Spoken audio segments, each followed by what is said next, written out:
Assalamualaikum warahmatullahi wabarakatuh. Halo semuanya, saya Ayunul Fajriyah. Di video ini, saya akan membahas tentang perkembangan teknologi beserta penemuan teknologi-teknologi dari zaman dahulu hingga sekarang. Seiring berkembangnya waktu, perkembangan teknologi kini semakin pesat. Perkembangan teknologi tidak akan ada habisnya. Hari demi hari, bulan demi bulan, tahun demi tahun akan terus mengalami perkembangan. Bahkan saat zaman Romawi kuno, teknologi sudah dikenal.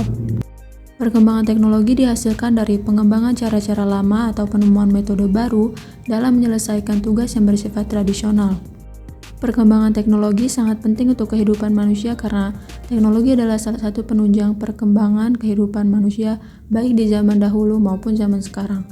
Teknologi telah banyak membantu memperbaiki ekonomi, pangan, komunikasi, dan masih banyak lagi.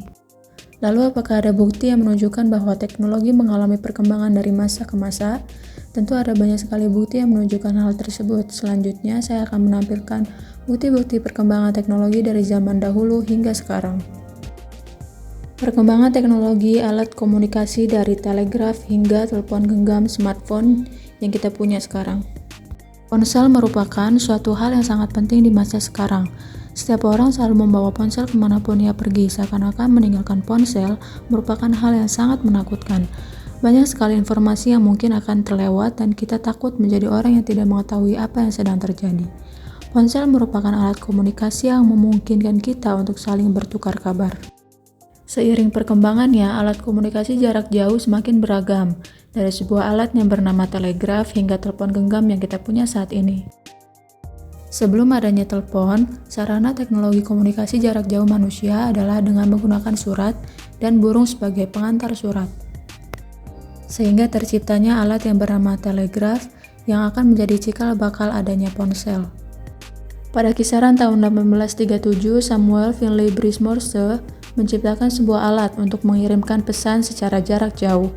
Telegraf ini menggunakan sandi Morse sebagai pengganti kata-kata hingga pada akhirnya dipergunakan sebagai sarana komunikasi di era 1800 hingga 1900-an. Selanjutnya yaitu telepon hasil penemuan Alexander Graham Bell.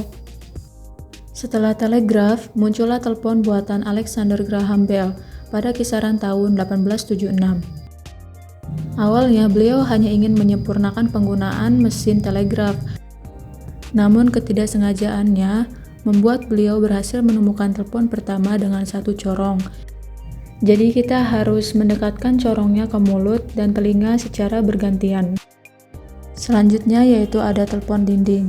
Beberapa puluh tahun kemudian terciptanya telepon dinding. Untuk menggunakannya, kita perlu menelepon operator terlebih dahulu dengan cara memutar gagang besi yang ada di bagian samping telepon. Setelah telepon dinding, muncullah telepon bernomor. Sebelum digunakan, kita perlu memutar beberapa nomor yang menjadi kode si telepon. Tunggu beberapa saat, lalu telepon akan terhubung. Telepon inilah yang hingga saat ini masih dikembangkan dan masih banyak digunakan. Telepon bernomor ini banyak digunakan di kantor-kantor. Selanjutnya yaitu telepon genggam. Puluhan tahun kemudian, ponsel ditemukan oleh Martin Cooper beserta para timnya. Berat ponsel saat pertama kali ditemukan yaitu mencapai 2 kg. Itulah alat komunikasi yang digunakan manusia sejak dahulu hingga terciptanya telepon genggam. Lalu pada tahun 2005, muncul Android yang awalnya dikembangkan sebagai sistem operasi kamera digital, kemudian dialihfungsikan menjadi smartphone, seperti yang kita punya saat ini. Kemudian disusul dengan hadirnya iPhone yang menggabungkan iPod, telepon seluler, dan internet ke dalam satu produk pada tahun 2007. Hingga sekarang, keduanya masih terus dikembangkan.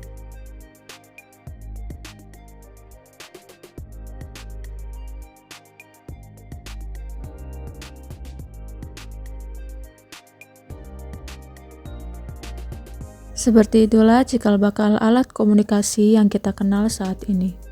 Selain pada teknologi komunikasi, perkembangan teknologi juga terjadi di bidang fotografi. Selanjutnya saya akan membahas perkembangan teknologi fotografi dari kamera obskura sampai ke digital. Kamera obskura pertama kali ditemukan sekitar tahun 1000 Masehi oleh ilmuwan muslim bernama Al-Haytham. Pada zaman itu, kamera disebut sebagai kamera obskura yang berarti kamar gelap. Kamera obscura dikembangkan dengan konsep lubang kecil pada kotak gelap yang disinari cahaya yang kemudian mampu menghasilkan gambar. Pada abad ke-11, Al-Haytham menulis sebuah buku terkenal berjudul Kitan al-Manazir yang isinya mengenai optik dan percobaannya meneruskan cahaya ke lubang kecil ke ruang gelap. Bukunya kemudian dipelajari oleh ilmuwan barat bernama Joseph Kepler pada 1571 sampai 16.360 Masehi, lalu meningkatkan fungsi dari kamera obscura tersebut dengan menggunakan lensa negatif di belakang lensa positif, sehingga dapat memperbesar proyeksi gambar, hingga konsep ini pun akhirnya terus digunakan dalam dunia lensa foto jarak jauh modern. Setelah itu, Robert Boyle pada 1627 sampai 1691 Masehi menyusun kamera yang berbentuk kecil tanpa adanya kabel. Jenis kotak kamera obscura ditemukan pada tahun 1665 Masehi. Lalu 900 tahun kemudian, berdasarkan penemuan dari Al-Haytham, digunakannya plat-plat foto pertama kali secara permanen untuk menangkap gambar yang dihasilkan oleh kamera obscura. Selanjutnya yaitu kamera daguerreotypes dan kaleidotypes. Tahun 1937, Joseph Nicephore menemukan konsep fotografi yang praktis yang kemudian dinamakan sebagai daguerreotypes. Di dalam sebuah kotak kecil dalam lubang cahaya, ia menambahkan plat tembaga dan perak dan ditambahkan dengan uap yodium, sehingga kamera generasi ini lebih sensitif terhadap cahaya. Setelah dilakukan eksposur pada kamera, gambar kemudian terbentuk melalui uap merkuri dan larutan natrium klorida. Joseph Nicephore bekerja sama dengan partnernya Louis Daguerre yang menemukan kamera ini, kemudian menyempurnakan penemuannya dengan memberi nama kamera dengan nama mereka masing-masing. Selanjutnya yaitu kamera dry plates. Kamera plat kering banyak digunakan semenjak tahun 1857. Kamera ini merupakan hasil penemuan di Sir van Monckhoven hingga 14 tahun kemudian kamera ini dimodifikasi oleh Richard Leach Maddox dan berhasil menghasilkan kamera plat basah yang memiliki kualitas dan kecepatan yang lebih baik dalam hal pengambilan gambar.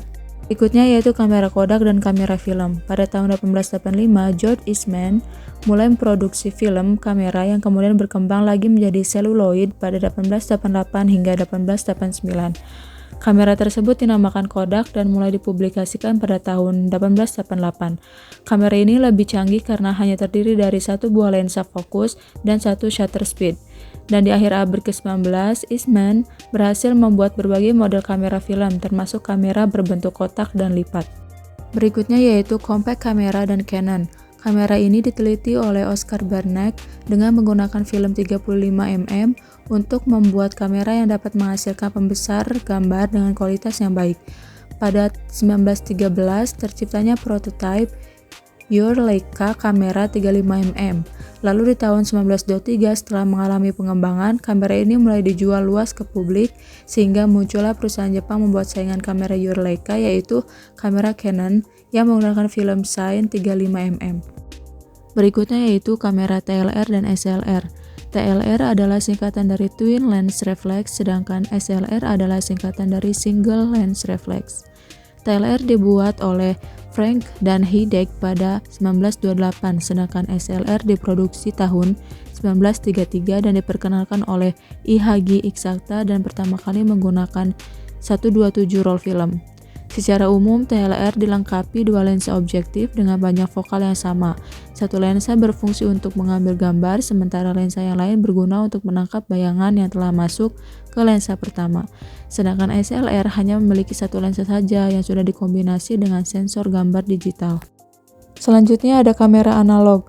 Kamera analog muncul pada tahun 1981 dari Sony Mavica, yaitu singkatan dari Magnetic Video Camera, dan merupakan kamera analog pertama yang mencatat sinyal piksel terus-menerus sebagai mesin rekaman video.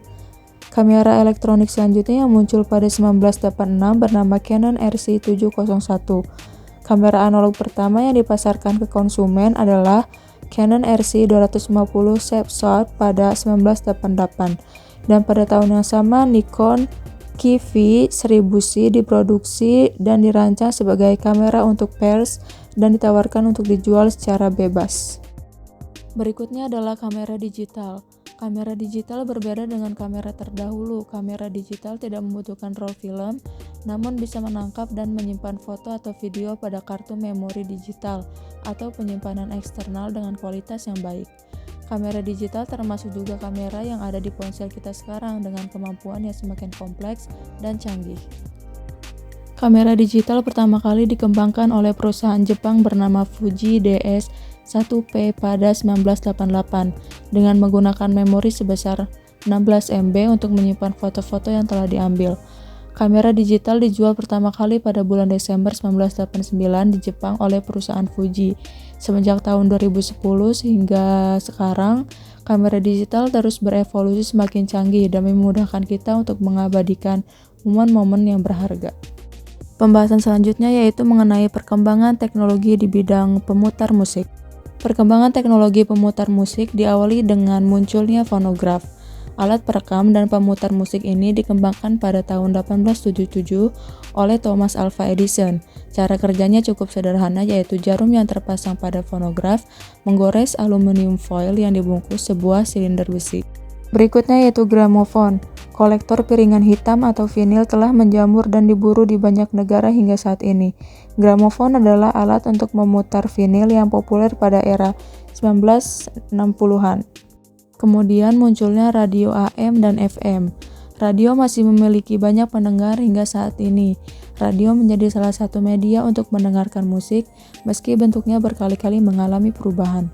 Pada awalnya, radio berfungsi untuk menyampaikan sebuah pesan untuk kebutuhan perang, tetapi kini dengan teknologi yang semakin canggih, kita bisa mendengarkan radio secara streaming di internet.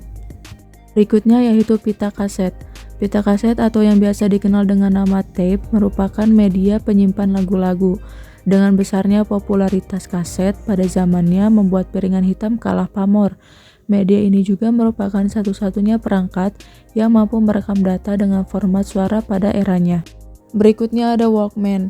Sama halnya dengan kepopuleran kaset, Walkman muncul sebagai media pemutar musik yang bisa dibawa kemanapun. Walkman menggunakan baterai untuk tenaga pemutar musik. Penggunaannya bersamaan dengan headphone supaya musik yang didengar tidak mengganggu orang lain. Selanjutnya ada audio compact disc atau CD. Cakram optik digital ini populer di awal 2000-an. Perangkat ini sudah tidak lagi memutar musik melalui pita suara. Bentuknya yang ringan dan tipis memudahkan untuk dibawa kemana saja. Selanjutnya yaitu MP3 player dan iPod. Memasuki era digital, untuk mendengarkan musik kita tidak butuh lagi perangkat fisik seperti CD, kaset, atau piringan hitam, karena sudah tergantikan dengan data audio dalam format digital seperti MP3, WAV, MP4, dan lainnya. Format data audio yang sangat efisien karena dapat menyimpan data hingga ratusan musik tanpa harus memiliki banyak kaset. Yang terakhir yaitu streaming. Perkembangan teknologi yang semakin maju membawa kita untuk mendengarkan banyak musik cukup dengan streaming. Hanya membutuhkan perangkat dan internet, tanpa perlu khawatir tentang ruang penyimpanan, musik bisa diakses di mana saja, kapan saja, tanpa batas. Di era digital seperti sekarang, kita mudah mendengarkan musik di banyak platform seperti Spotify. Kita juga bisa mendengarkan musik di YouTube Musik, atau juga di Apple Music. Tentunya masih ada banyak platform musik yang bisa kita akses di smartphone untuk mendengarkan musik secara gratis, kapanpun dan dimanapun.